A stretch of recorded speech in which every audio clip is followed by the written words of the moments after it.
That's okay. We're gonna try again. Hi, everyone. Great to see you all. A small crew today. Wow, for maybe arguably the most important day we're gonna do. So people are missing out. But as I said in my email, these are all recorded, which you know, and they're all on YouTube. And it looks like people have been finding them, which is great. So happy that people are finding their way to them, even if they're not with us live here today or in general. And I know we have people who are joining us late too, so we will welcome them, even though we will judge them for being late. Okay. Speak of the devil, here's one of them. But don't tell them I said that. Okay, anyway. So I really don't care. All are welcome at any time. We are today, as you may remember from last week, we are going to be talking about all things kitchen this week. So we looked at sort of how we got here. We looked at milk, meat. We looked at which mammals can you eat, which fish, which birds, which 1,000 things. And now we're going to figure out, what are we doing with all of this? How does this impact our lives? And then next week, which is somehow already our last week together, we will be talking about, some people have mentioned sort of modern applications, kashrut, ethical questions about kashrut when it comes to meat and slaughter and all of those kinds of things. How do we think of it as an ethical practice in modern times, etc. Okay, so we're going to talk about kitchen today, which is also very timely because Pesach is coming. Okay, I know I'm stressed. I know some of you might be stressed, or maybe not. I know Teresa's probably stressed because I feel like she's like me, and I know that she probably like already has no chametz left in her house. And I was talking to someone today who said she's already doing all of her Passover prep, which really stressed me out because then I felt like, wow, I'm really behind. But if this is the year that you decide you want to kosher a bunch of things, you're going to know how to do it after today. So today is going to be very technical. We are really going to be in the weeds, which I've said every week because it's true, but this is a different kind of weeds than we've been in so far. So enjoy. And you may have 1,000 questions. Feel free to ask them now or after this class, anytime. If you want to follow up with me via email or have another meeting separately to talk about your specific questions about koshering or certain items in your house or your parents' house or your cousin's house, I'm here. I'm ready for it. It's going to be great. So we are going to just jump in because, as always, you may imagine there's much to do.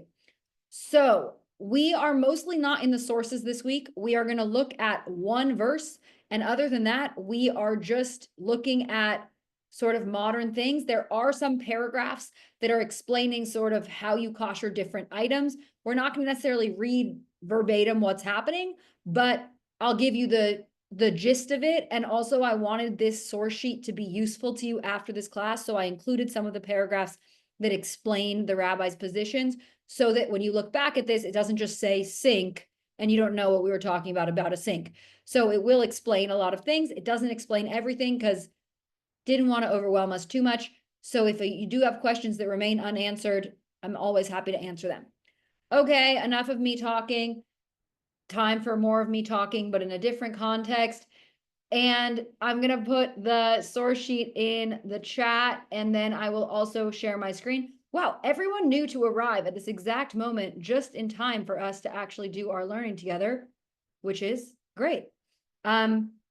So it is now in the chat, and we should be good to go. I will share my screen, and off we go on this adventure. We are going to look first at the only verse we're going to look at.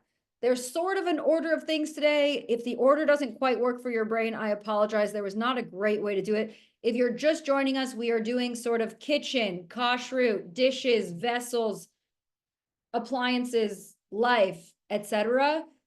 That's what we're doing. Okay, we're going to start with dishes.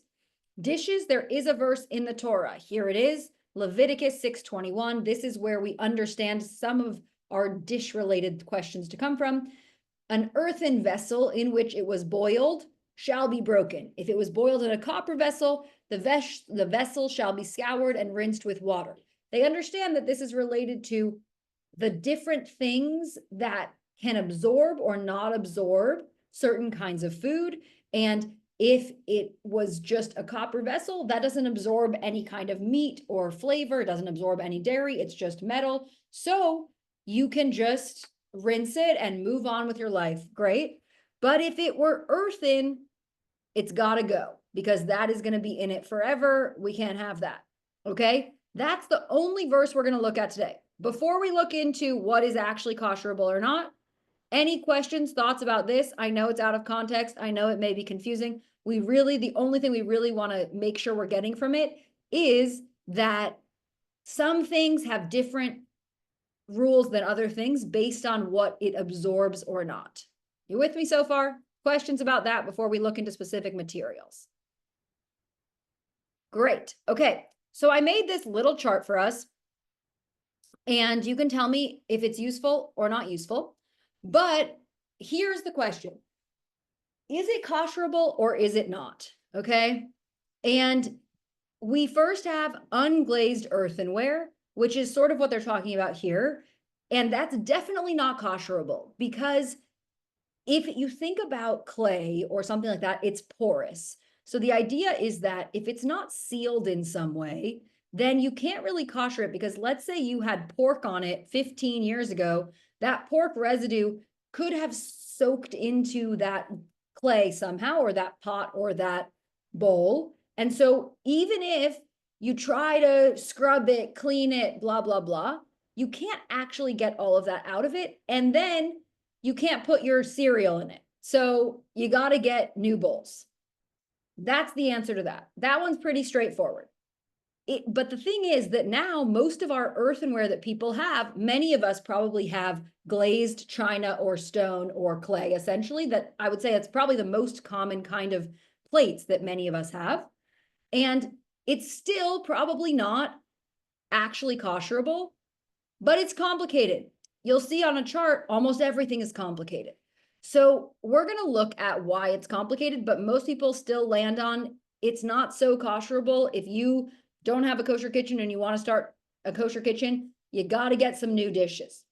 But you can maybe get creative about how you use your old dishes, and you can use your old plates for art projects, maybe, or for your plants, or I don't know, as a wall decoration. I don't know. We could get creative. Put some ideas in the chat. What do you do with your plates that are no longer kosher or kosherable?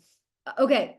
Then here's one of the descriptions. We're not going to read the whole thing, but here's part of the complication about China. So sometimes it could be made kosher. Here's where it says probably not, but there's an option it could be. Here's what it would have to look like. It would have to be unused for at least a year. And then you would have to have a rabbi check your china specifically to see if it's china that would be okay to be koshered after being left for 12 months. I will say I am not that rabbi. I do not know enough to know which thing is able to be koshered after 12 months, but I could probably find you someone who would. Then that is as much time as it would have to take for all of the kosher flavors to dissipate.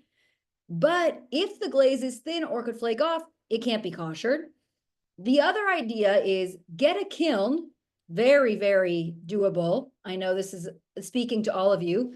And then you could heat the items at a kiln temperature, but the china could break. So you could try to kosher it and in the process break all of your dishes, which would, I guess, tell you they weren't meant to be koshered.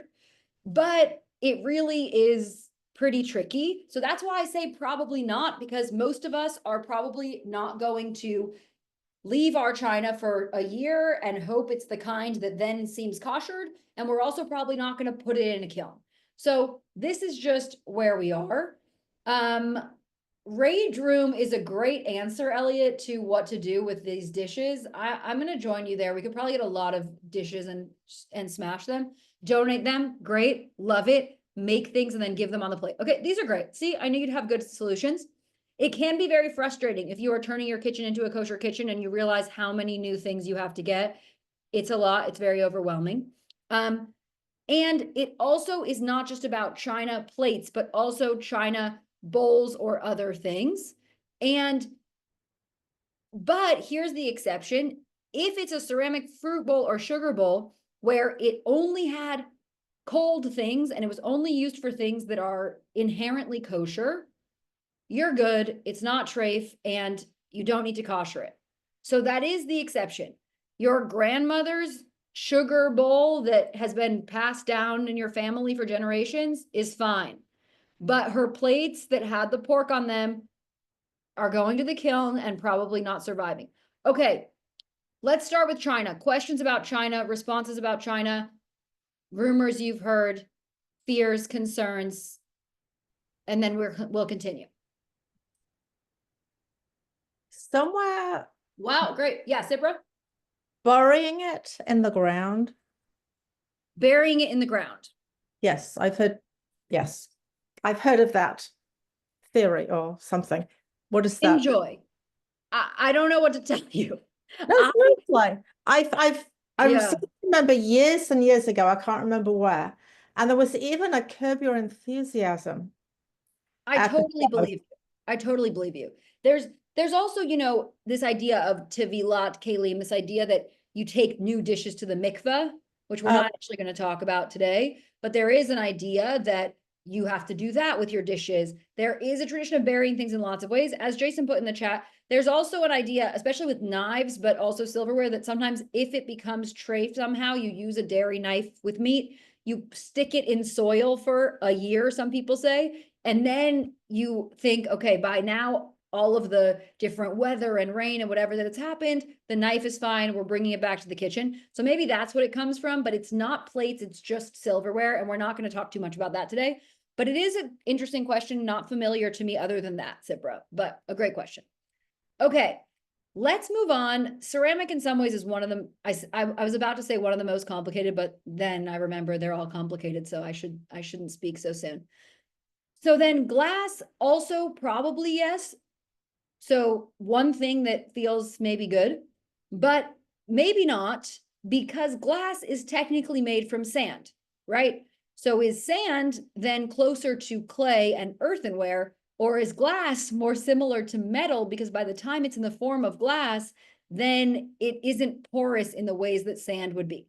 See why people lose their minds trying to understand these different things? Because you can totally see why both arguments make sense. You can see why you might say yes, and you can see why you might think it's complicated. So here's one of the descriptions about it, which is that it's been controversial because it's made of glass. But in the Shulchan Aruch, the Code of Jewish Law, which we've looked at the last couple of weeks, Rabbi Joseph Karo says that glass dishes do not need koshering because they do not absorb. But Moshe Isserles, the Ramah, who writes also in the Shulchan Aruch, says that some are more stringent and say that even if you boil these dishes, it's still not good enough. And so you actually need new glassware. But most people will say glass is neutral and you just have to wash it.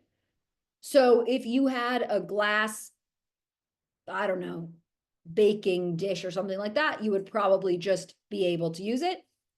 Also, these things apply to things that are being heated or cooked, but not to drinking glasses, for example. So you only need one set of drinking glasses because you're only putting water or juice, whatever you're putting in it, you're not putting heated pork in it. If you started putting heated pork in your glasses, you would need new glasses. But if you've only used your glasses for whatever, cold things, you're fine. It's all okay. So glass is more related to dishes and not to drinking glasses. And so some very religious people would say, no, you need drinking glasses for milk and drinking glasses for meat. But most people feel like it's good enough. And what's the other thing I was going to say about glasses? I think that's fine for now. Questions about glass? Yeah, Leah. Gravy bowls, gravy, what's the word? Gravy dispensers. Well, often gravy has meat in it or like meat drippings or meat something. So it's sort of, it's gotta go. That's the bottom line because it's ceramic probably anyway. So it can't really be koshered. And also the meat drippings or whatever that were included in the gravy were probably not kosher.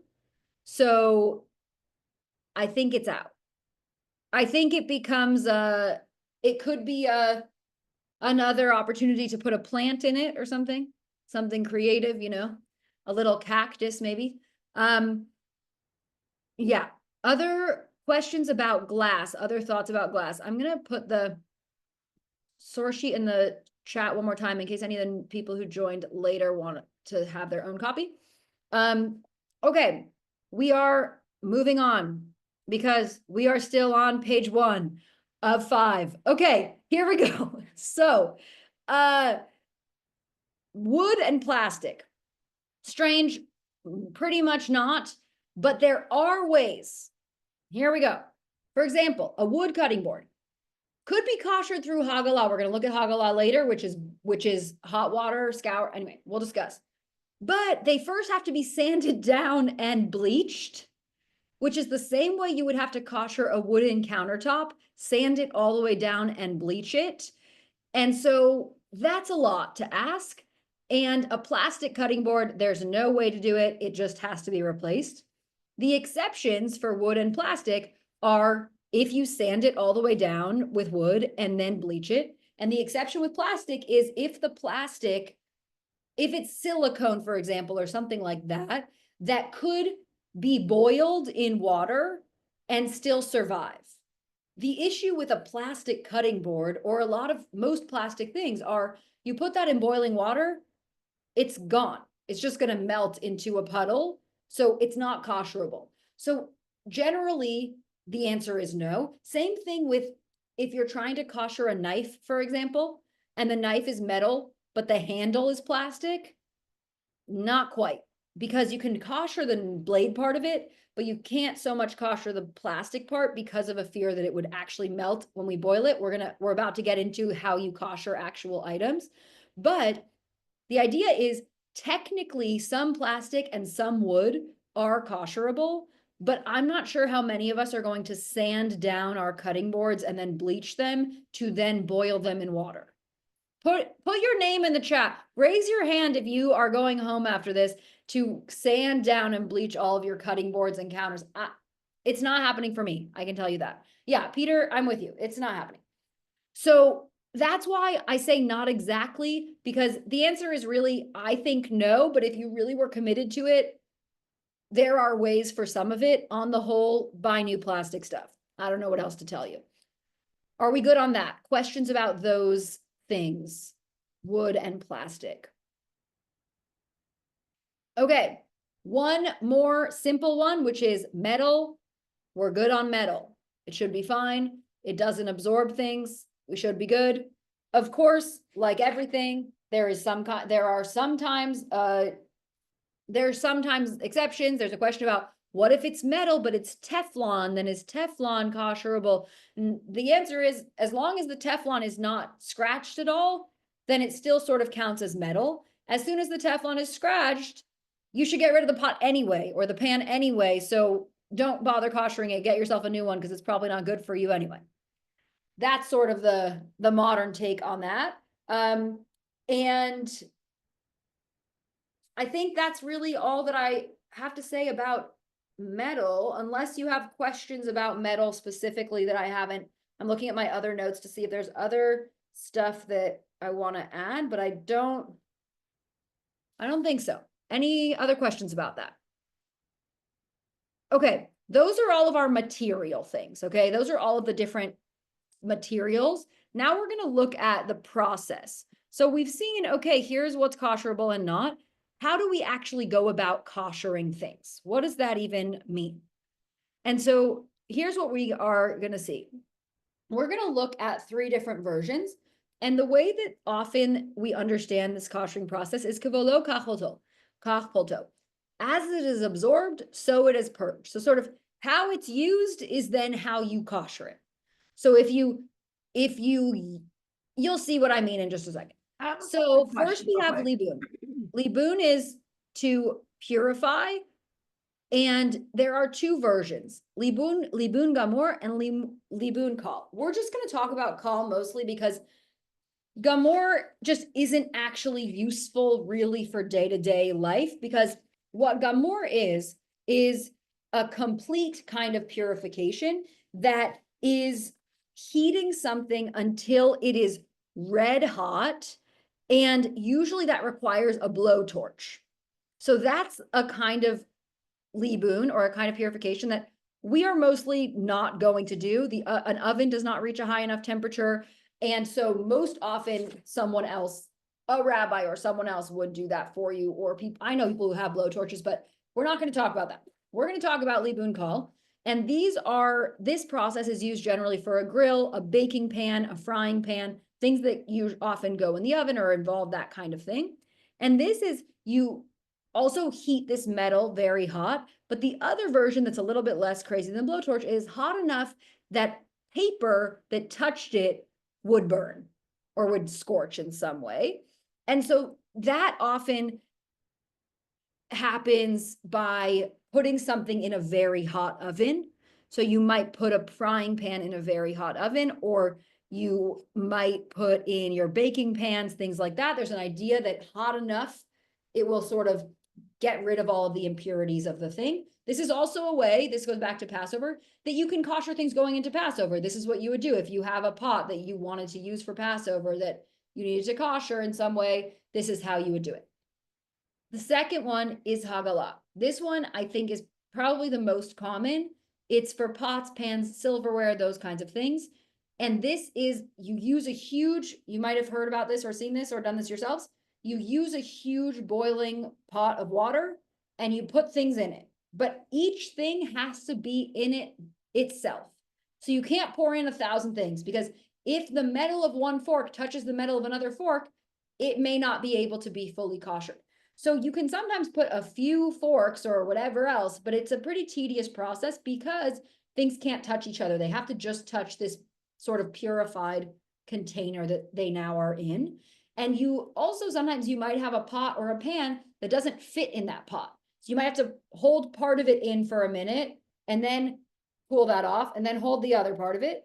And then the things also need to sit for some amount of time. So they should sit for 24 hours unused before they go into this water, and then sit 24 hours afterward unused. So that is and that's how people do everything for Pesach. You know, you're like, okay, kosher the silverware, kosher the pans, whatever else you want to use. Or some people have a separate set of stuff for Passover, so they don't have to do this every year because it can be quite tedious. And the third thing is irui. Irui is countertops and sinks and things like that.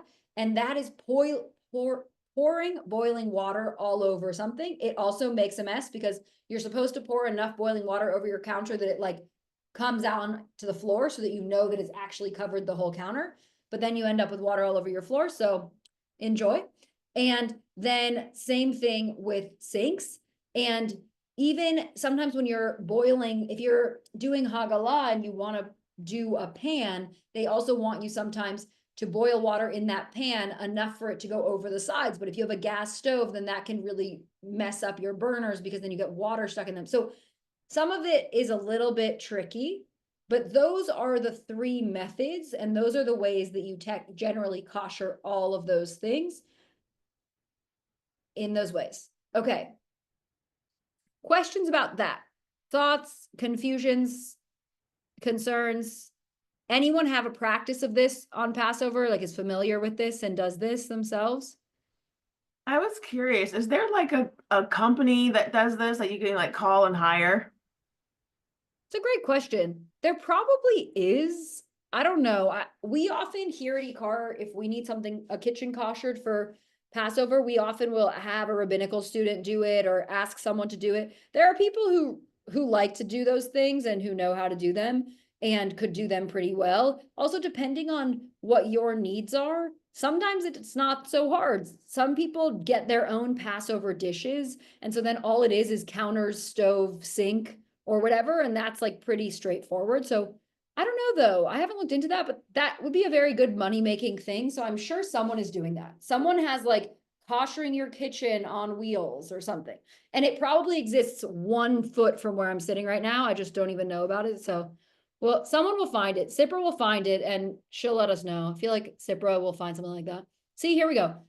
An ad at a kosher bakery on Beverly for this. See, someone's doing it. Very smart. Yes, Susan? What happens with the new induction stove tops, which are glass and completely flat and don't have a flame.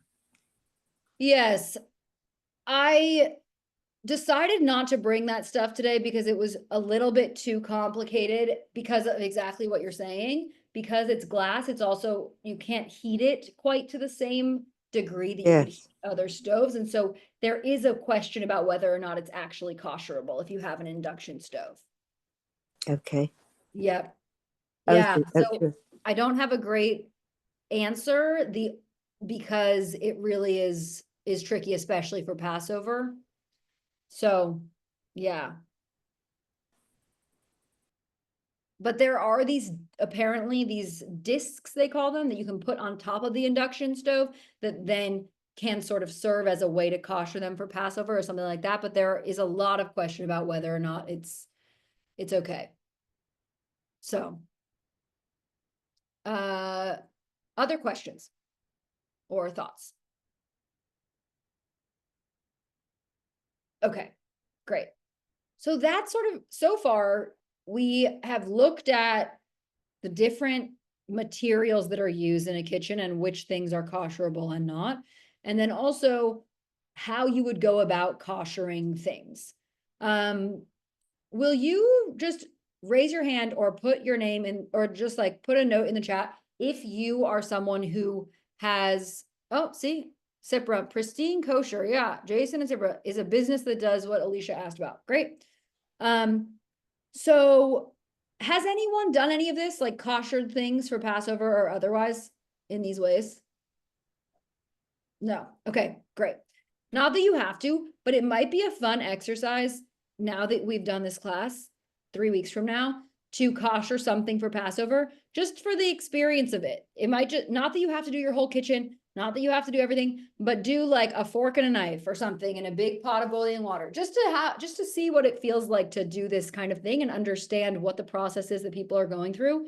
And it also helps you understand a little bit more why people are so stressed leading up to Passover if they're koshering everything. At a certain point, I just bought very limited numbers of like Passover pots, pans, a set of dishes, all of that, because it just was it was driving me too crazy. But everyone has their own crazy system. Okay, let's think about some other things in a kitchen and what we are going to do about it. Next, we're going to look at sinks.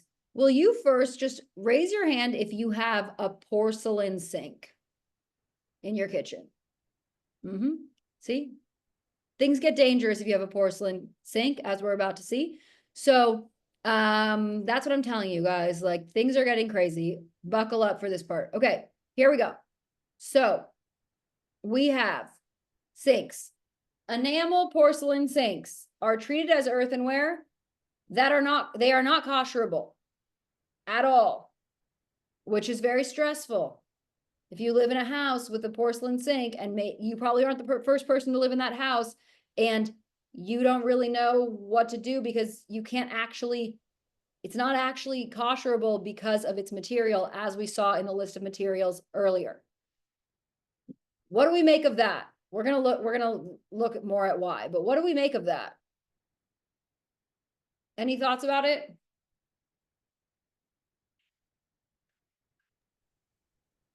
So in the shtetl, they wouldn't have a steel sink. Right. So what did people do Right. for hundreds of years? Right. I mean, the reality is you gotta just do it sometimes. I mean, what are you gonna do? You're gonna rent your apartment and get the sink replaced? Like, no, you just have to do the best you can with it. And there are different ways to understand what we can do about it. And so we're gonna look at some of this. For example, if you are gonna kosher a sink, you would do it through irui, which is the same thing as sinks and countertops, the boiling water. And so you would first not use it ideally for 24 hours, just like all of these dishes and utensils before koshering it. Then you would boil water, pour it all over the sink, including the faucet, the top of the sink, so that it goes onto the counter, because you want to make sure the whole sink has been covered. Then also some sinks have a spray attachment often those are plastic. So some say not kosherable, just don't use it on Passover, or don't use it at all if you're moving into a place where you can't kosher it.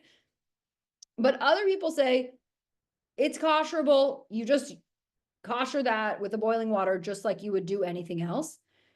And also, this information sort of applies to, I think, the porcelain sink also, which is, what do you do even if you just have one sink? Because some people have two stainless steel sinks or a side-by-side sink. I don't know if you may have been in someone's house where they have a meat sink and a dairy sink, like a side, and they're marked, or at least, or often in someone's house, they're not marked, but they know which one is which, and it's sometimes a little bit dangerous, Russian roulette. But you might have heard of that or seen that. But then what do you do if you just have one, or you just have one sink at all? Because you can't actually soak your dishes in a sink that has water that could have flavors of something that would contaminate your dishes, blah, blah, blah. Okay. So you could hold your dish the whole time and never put it in the sink, but that's not really so sustainable, probably.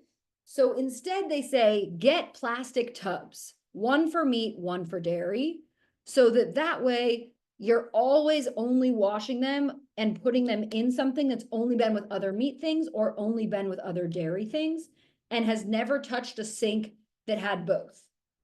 And it could be that's also a way to handle the porcelain sink potentially, of always keeping something in the sink so that it's never touching the sink that was not kosherable. It's only touching, you sort of do your best, you like scrub it, boil it, all of that, and then you keep something in there at all times so that it's protected from the sink itself.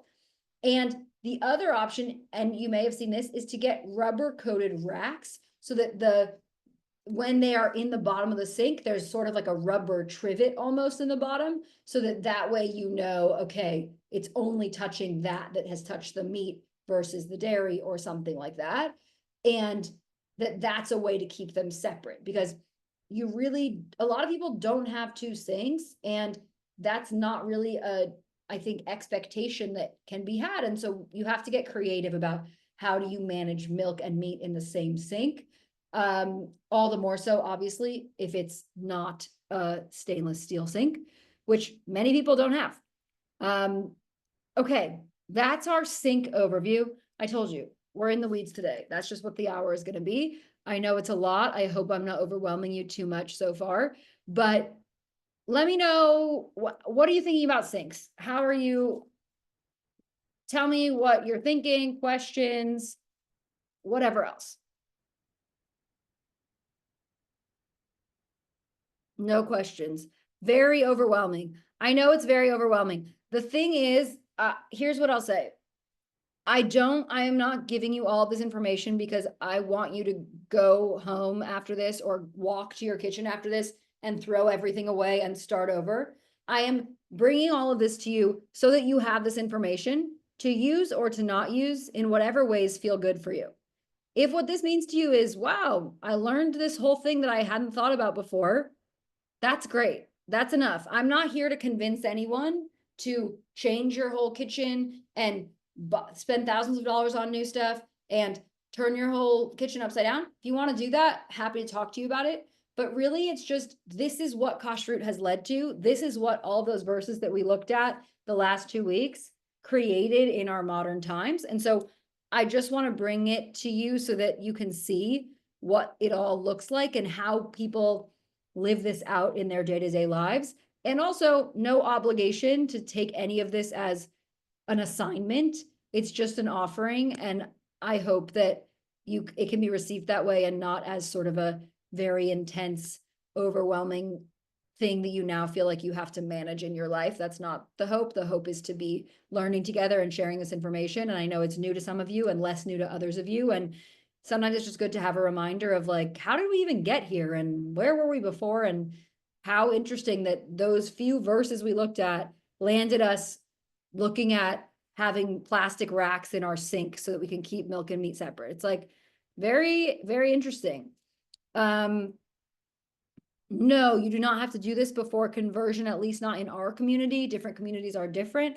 In our community, we will ask people to keep kosher for some amount of time during the process, but even when we ask people to keep kosher during the process, it does not mean you need to get all new dishes and plates and everything else. It just means keeping kosher in terms of what you are eating, not how your kitchen is set up.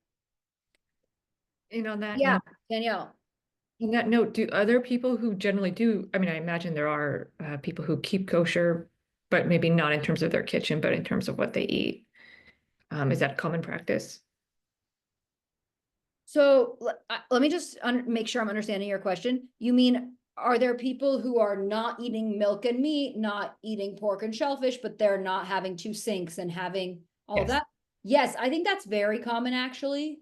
So too, but I sure. think that a lot of people live in environments where they haven't gone about buying all new pots and pans and they're using their stuff from their grandma or their parent or their cousin, but they're keeping kosher with those things. So I do think that's actually quite common.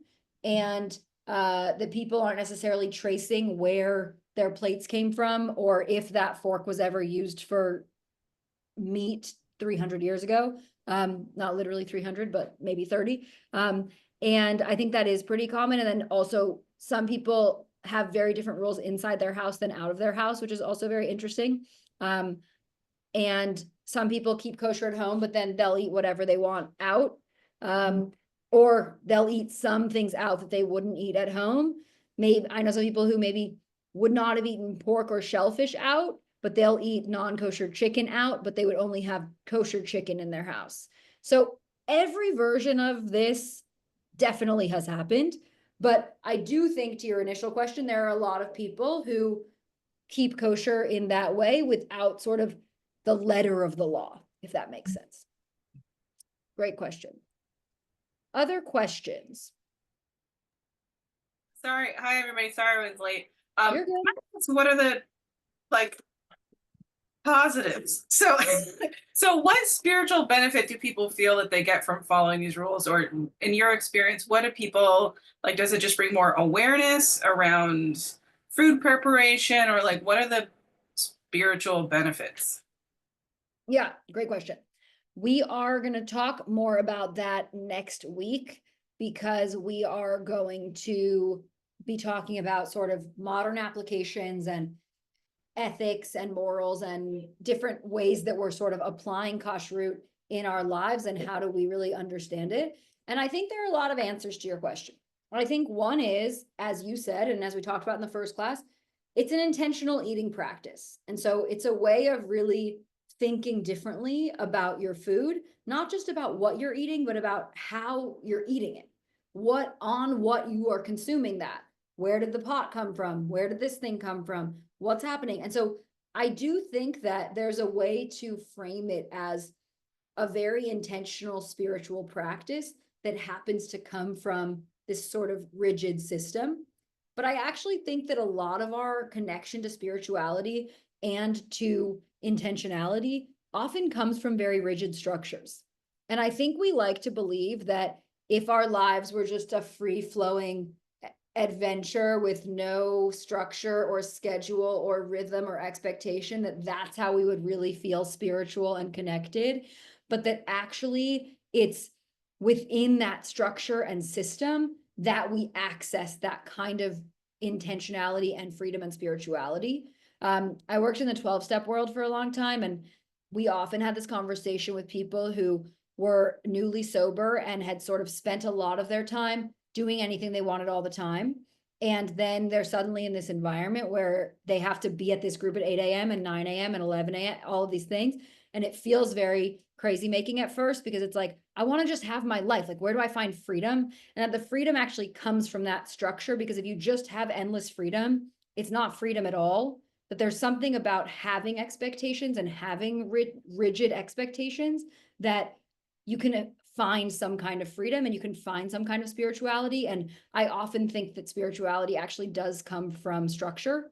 And so I think that and not everyone believes that and not everyone feels that way. So I think for some people, this is an avenue toward that. And for some people, it feels like, what is happening here? Can I just eat what I want to eat? And now I have to get new pots and pans and like a new fork. Like, I don't want to deal with that. And totally get that perspective also.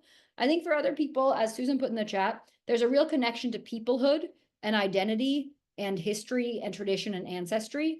And some of us come from families where maybe that wasn't the case. And so it feels like, okay, maybe I'm connecting to some kind of more broad Jewish ancestry, but that's not how my grandparents were. So I don't have an emotional, personal tie to it in that way. And so that may not be an argument for everyone, but for some people, I think there's a real sense of this is what our people have done for so long. And even if some of it seems a little much, and even if I don't quite get all of it, how amazing to be able to carry on this thing that around the world for thousands of years, people like me have done in some version of this way. Obviously, as the world has evolved, a lot of those practices have evolved.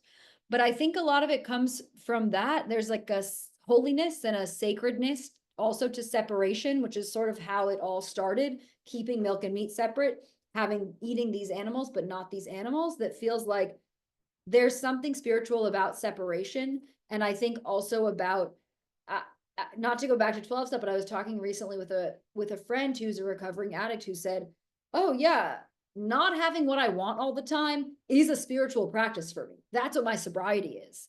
And so I think that there's also that level of it with Kashrut also, which is, this is a lot, this is complicated, this is really overwhelming, this is going to change my whole system, I'm not going to have all the things that I want all the time.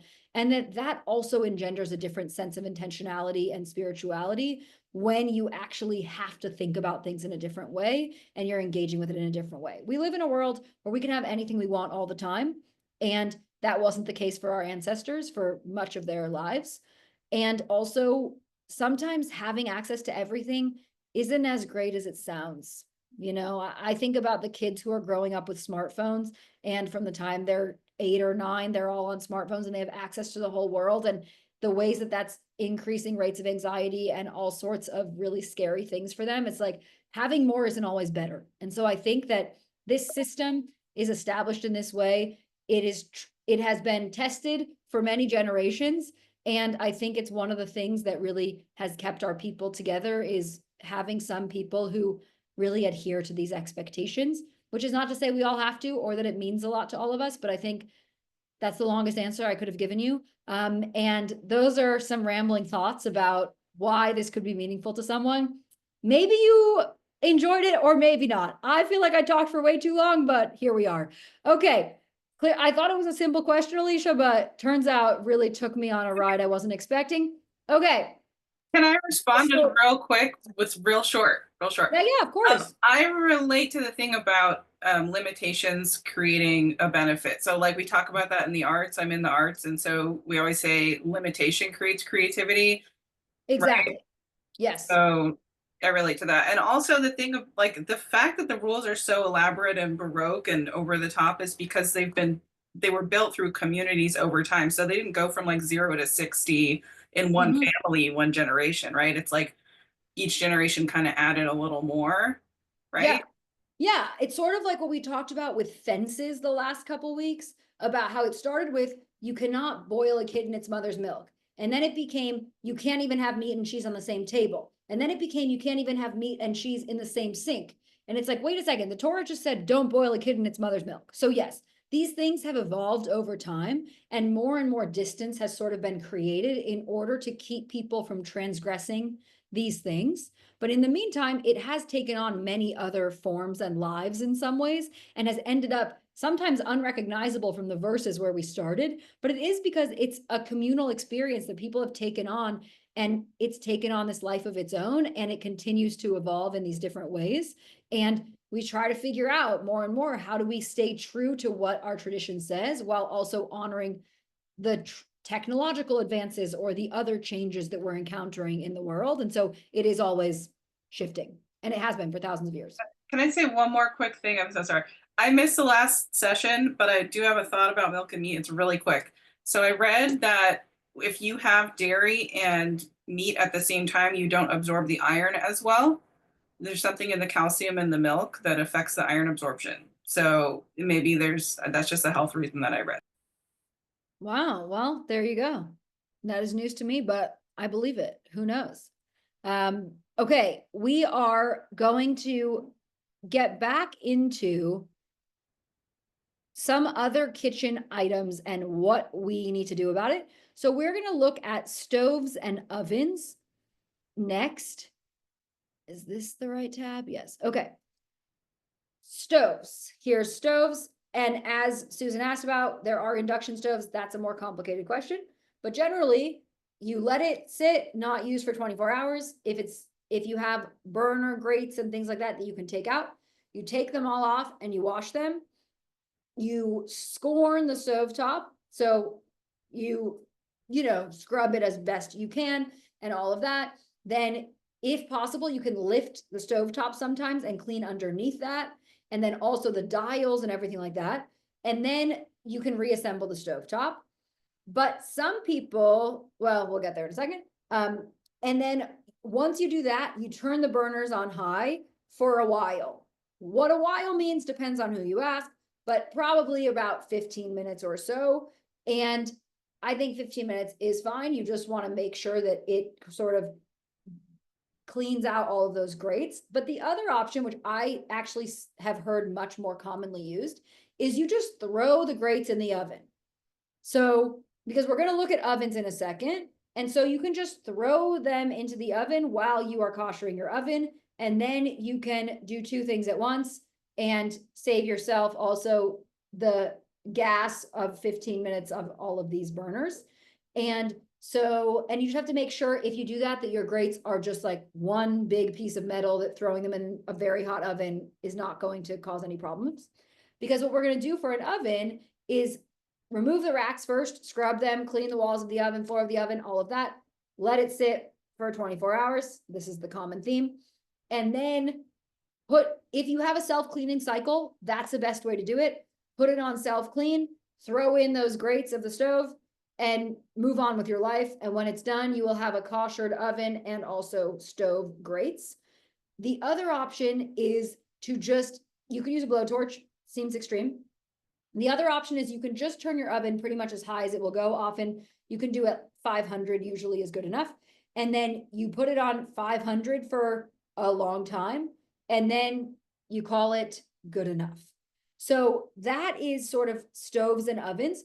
So then the other option is, as I said here, to put it on high heat for 45 minutes or so, and then your oven is kosher. So that's stove and oven. I think those are actually pretty straightforward in terms of how to do it. Any questions or thoughts about those?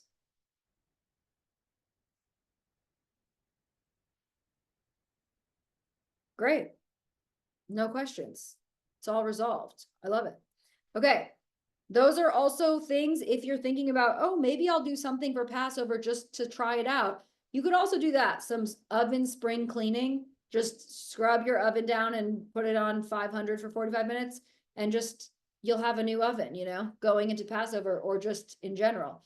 I sadly don't have a self-cleaning cycle on my oven, and I am always wishing I did, because it seems so easy and efficient and the simplest way that we could do it. But what can you do? Okay, the last thing we're going to look at today is dishwashers. Also, I know that we had a discussion either last week or the first week. Someone had asked about refrigerators and can you keep meat and milk and all of that in a same refrigerator. We're not looking at refrigerators today because the short answer is you don't need two refrigerators, because the main problem is things that are heated. So if things are cold and sealed in your refrigerator, you're fine. You should not, however, keep an open container of meat in your fridge with cheese. So everything does need to be sealed. It is an argument for keeping everything sealed in your refrigerator, but you don't need to have a separate refrigerator, because the taste or the actual food itself ideally is not going to be transferred to the other items as long as things are sealed and cold. And so that really should be fine. Okay, that's the refrigerator thing. Dishwashers, some of you have probably heard people who have two dishwashers. That's like the dream, I feel like, of a lot of people with a kosher kitchen, is two dishwashers. And we're going to look at why, and also if that is necessary. You'll remember the first week we looked at the gelatin conversation, and we looked at a tshuva, a responsum about gelatin. We're going to look at some parts of a tshuva, a responsum on dishwashers. So on the kashrut of dishwashers, I'm going to take us through this pretty quickly. So here are the few things to think about. One is kli rishon versus kli sheni. There's this idea of kli rishon is a first vessel, a thing that something is cooked in. A kli sheni is a vessel that something's put in later. So for example, you have a pot and then you have a bowl that you put something in after it was in the pot. It was cooked in the pot, then put in the bowl. We're much more worried about the cleaning of the pot separately than the bowl, if that makes sense, for example, because the pot is where the thing was cooked, the bowl, it was just in it, okay? We're gonna see more about why this matters.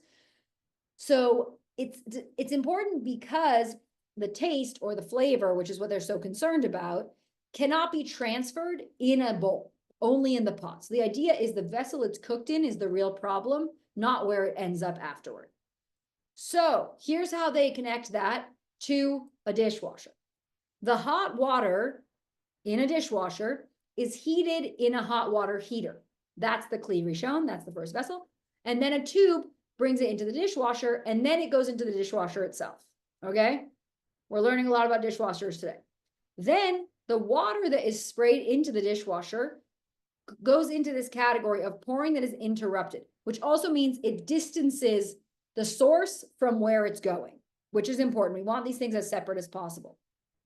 And the other point is any water that could be in the bottom of the dishwasher never completely covers the dishes, which is good because you don't want the dishes to be sort of sitting in that water because that's when you could mix things from the different items. Are you with me so far? I saw enough nods that we're going to go with it. Okay. The other concern is bayin or tam. The other thing is, are there actual pieces of food on the dishes or flavor on the dishes? But most modern dishwashers are constructed so that food is sent to the bottom of the dishwasher where the filter either gets rid of it or captures it inside the filter. So it should be, if it's working correctly, that you don't actually have food still on the plates or on the whatever else. In terms of ta'am, flavor, the halacha is if you wait 24 hours, as we've seen in other things, waiting 24 hours, then whatever's left isn't really like food anyway. It's pagum. It's like, it's just kind of like a gross food residue, but it's not actually edible or food. And so if it's unfit as food, then we're not really concerned about it because there isn't a worry that it could contaminate other food if it's not even food anymore. And in addition to that, the Shulchan Aruch says that soap in the dishwasher will render any ta'am pagum. So if you have any soap in the dishwasher anyway, it immediately takes the taste or the flavor of the food and turns it into this sort of like gross whatever that's more just like, I don't know how to explain it, but it's really just, it's like scraps that even become less than that. It's like broken down, you know? And once you put soap into food, it's not food anyway. Like you're not going to eat your food with the soap, okay? Are you with me so far on the dishwasher? You're seeing the direction we're going. Okay. So then there's another concern about the dishwasher, which is what about the racks where you put the dishes?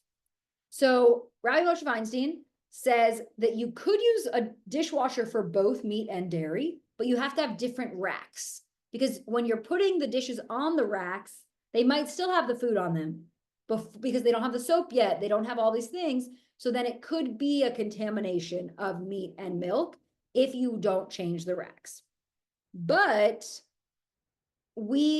then another argument is that we can actually rely on the principle of notain tam leaf gum, which is what we were just talking about, which is that the ta'am, the flavor, the taste becomes pagum, becomes this not even food substance. And then you have the soap on top of that. So we don't need separate racks because we're waiting 24 hours and then we're having soap. So if we're waiting 24 hours, then this food that could be left is already no longer food. And then on top of that, we're adding soap. What else do you need? It's just been sitting there. Whatever was on the plate is already hardened to the plate after 24 hours. It's not actually food. And then soap is being added on. So you don't even need a separate rack. It's fine. So far, you're good? We're following the dishwasher argument. Okay. So then the next thing that they offer is a dishwasher could be used to wash meat and dairy dishes consecutively, but you should wait 24 hours in between. So you do a meat load today, and then tomorrow night you do a dairy load. But if for some reason you used it without the 24-hour waiting period, b'diavad or b'diavad, which is the idea that sort of ideally it wouldn't happen this way, but if it happens this way, there's an acceptable response, which is there's still the soap. So we sort of have two safeguards. We have the 24 hours and then we have the soap. So even if you don't wait the full 24 hours, you still have the soap, and both of those things will render that food not food. And so it still doesn't mix the milk and the meat. And so you will still be okay. And then the idea is that if there's a filter, you should check the filter after you each load, because if there are meat pieces in the filter of the dishwasher, better to throw those away before you do a dairy load of dishes. And the silverware rack should also be checked, because that also could end up with food residue that you will want to get out before you move on. And the dishwasher cannot be used with dairy and meat together. You can do it one and then 24 hours. You can't put your meat and dairy plates together in the dishwasher. And now if you have a drawer dishwasher, you know, some of those that have now they have these drawer ones. If there's one I know some people who have two, they're sort of both small, if that makes sense. And their top one or whatever is dairy and the bottom one is meat. So they only put dairy in their top drawer dishwasher and they only put meat in their bottom drawer dishwasher. Then that's fine. And you could run both of those at the same time. But those are separate, technically, dishwashers operating differently. But the main takeaway is you cannot do them at the same time, but you could use the same dishwasher for both. You don't need to have two dishwashers. I brought that just as a sort of interesting case study. We could have done the same thing with a lot of the things that we looked at today, but this one felt especially interesting to me, given what we've been talking about.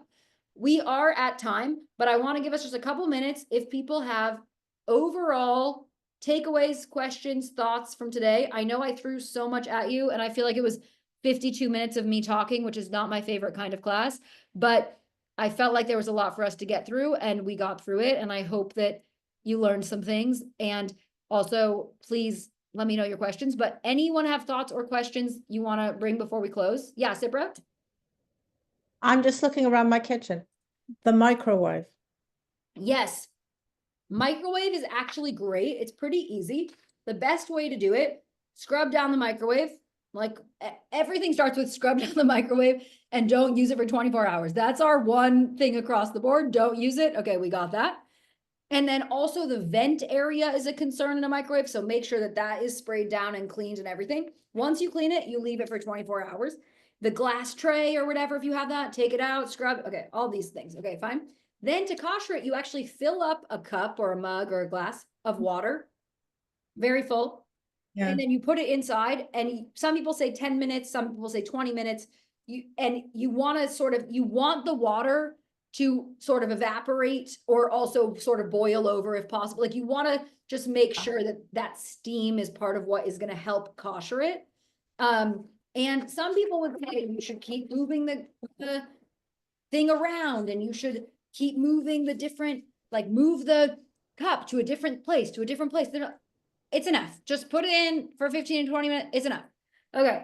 And some people say for Passover, you cannot be sure that you can actually fully kosher it because of the vents might have chametz or some residue of who knows what.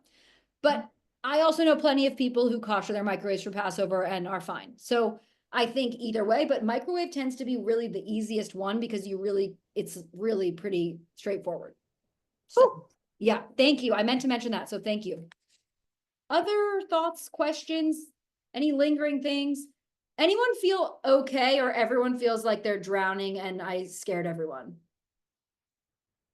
Danielle says I didn't scare her, so I feel great. Okay. Any other thoughts?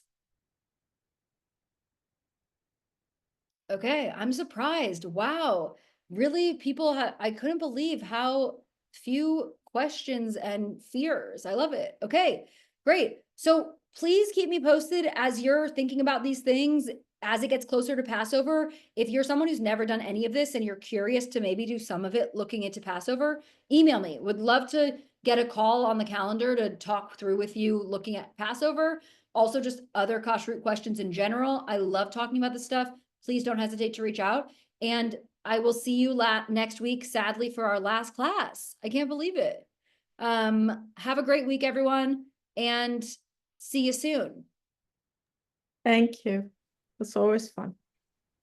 Thank you. Thank you.